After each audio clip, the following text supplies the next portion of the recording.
Thank you for joining us today at Homestead for Life. Today we are going to make zucchini flour. The first step to that is growing or buying zucchini. Oops, I don't have any, but if you were with us on our garden tour last week, you may have seen or caught the names of two of the vegetables we're growing that are very zucchini-like. They taste like a watered down zucchini. This one is called zucca, and this is cucuzza.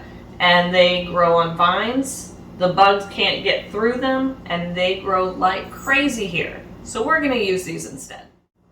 The cool thing about zucchini flour is that you can replace up to a third of the regular flour in a recipe without impacting the taste.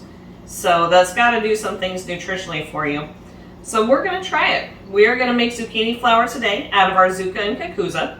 So step one is we are gonna cut this down and peel it. Pull the seeds out, and then we're going to use the food processor to slice it into really thin pieces. We're going to dehydrate it for about half a day, then we're going to take it out. If it's dry enough, we are going to throw it in the blender to powder it, and then we're going to make probably pancakes because then it will be morning.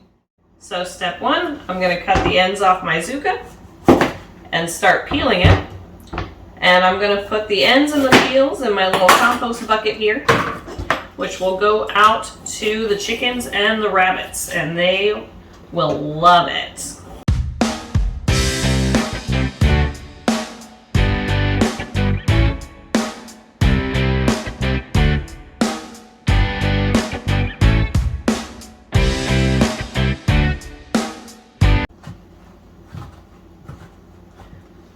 Okay. Scooping all the seeds out of here. The seeds in both of these are pretty big and pretty hard, so we do not want those mixed in. But curcubit seeds, your watermelon seeds, your squash seeds, cucumber seeds, pumpkin seeds are pretty good for chickens. There's a lot of good properties in there. So we will feed them all to the chickens, and the chickens will be thrilled. Everyone's happy. Alright. Now we want to cut this down enough to be able to fit through the food processor.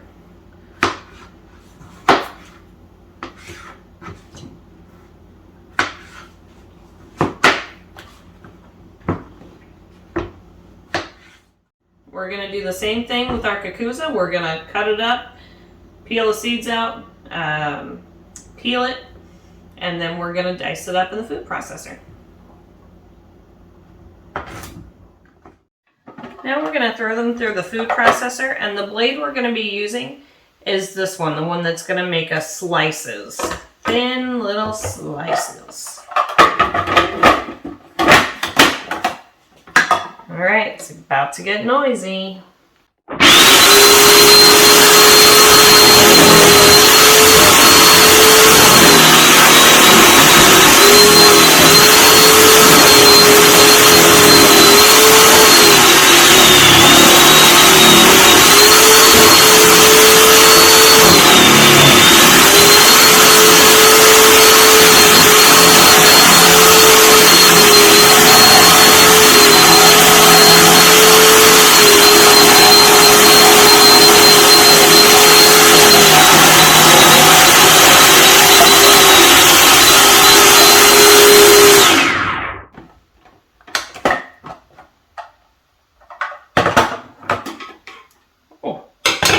And that filled it all the way up.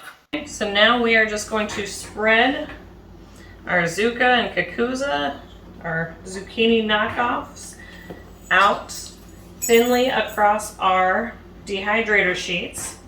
The pieces that fall through onto my already washed clean counter are going to go on the fine mesh sheets.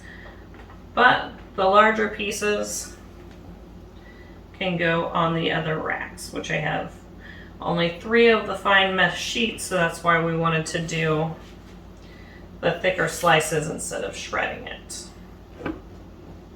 Shredding it would work too if you've got enough mats for it.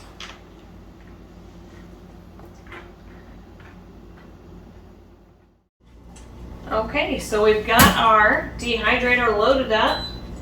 We are going to turn it on.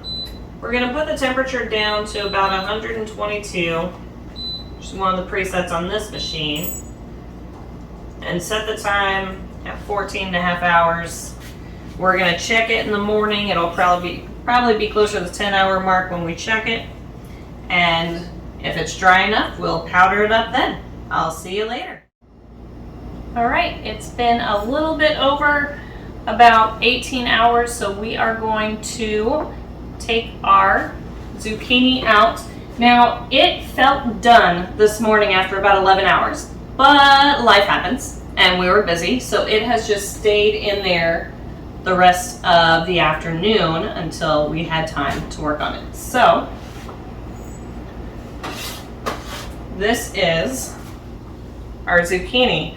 So it is flat, it is dry, there is nothing left to it. I cannot believe how small these shrunk down to. So now we're just going to pick it all off of our trays, put it in our blender, and powder it. So I've got all my Zucca and Kakuza strips. They all fit in here tightly. I'm having to squish them down to get the lid on, but they all fit. Let's see how much powder it makes.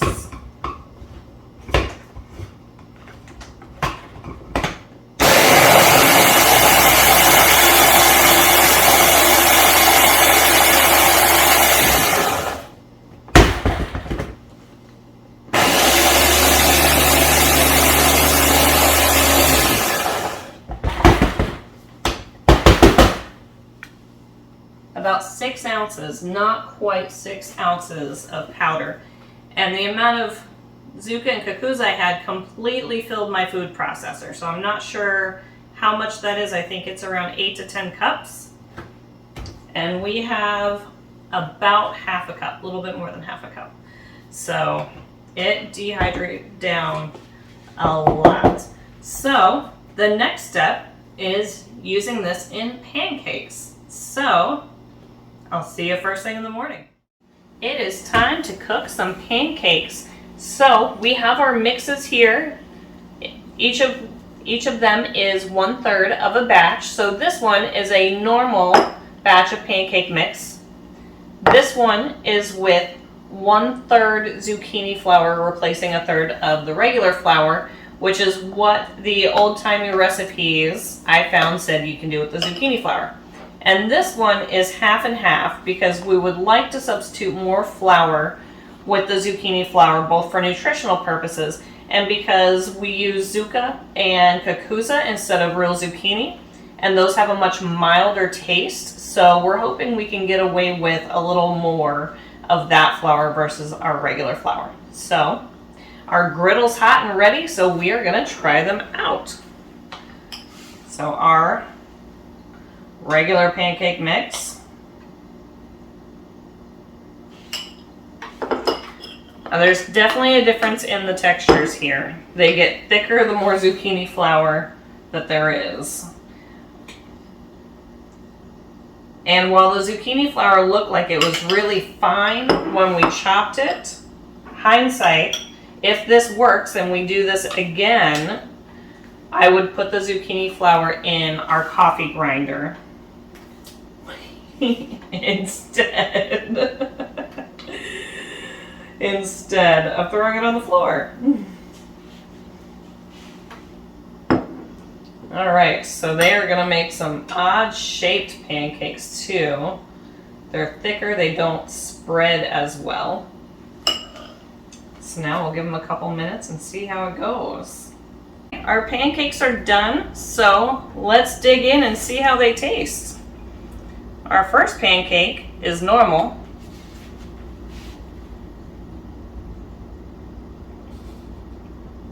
And it tastes like a pancake. Shocker. It's a little dry without the butter and the syrup. Our second one, this is with the third portion of zucchini flour instead of the regular flour.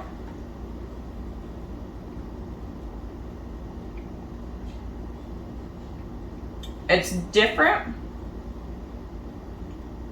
and the texture's a little more moist. It's not as dry as the regular pancake. It does taste different, but I can't quite put my finger on it. I would never say, if I didn't know what was in it, that it tastes like zucchini.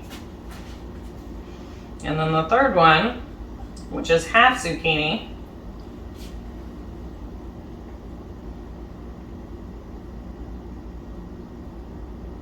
Which is even more moist, a lot less dry than the regular pancake. Tastes okay. I'd want to add some syrup to it. Any of these I would eat, but I would prefer one of these two. This one isn't bad, but it definitely wants some butter and syrup. So that was our test. The things that we learned: we would grind the zucchini flour a lot finer.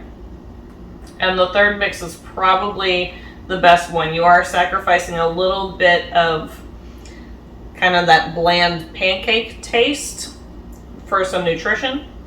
But it works, and I think if you topped it with anything, it would cover up that slight difference. So it's definitely a win.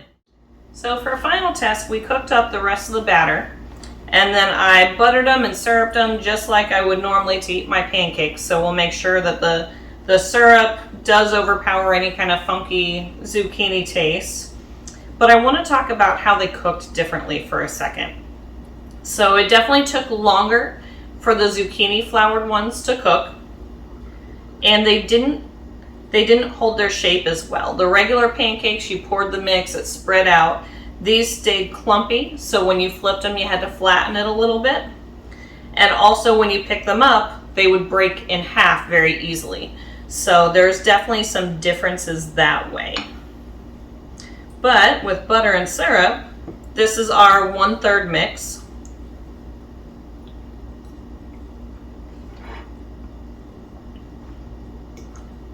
And that tastes perfectly fine. Nothing noteworthy. I mean, it's a bit different, but different pancake mixes, I would probably put it in line with like a wheat pancake if you've ever had a wheat pancake. It doesn't taste any more different from a regular pancake than that.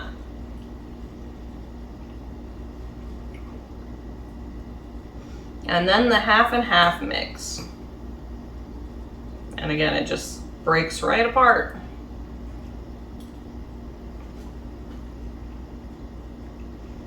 That one's still a little soggy, but a lot more moist. Tastes fine, it's just the texture's different because it's not nearly as dry in between.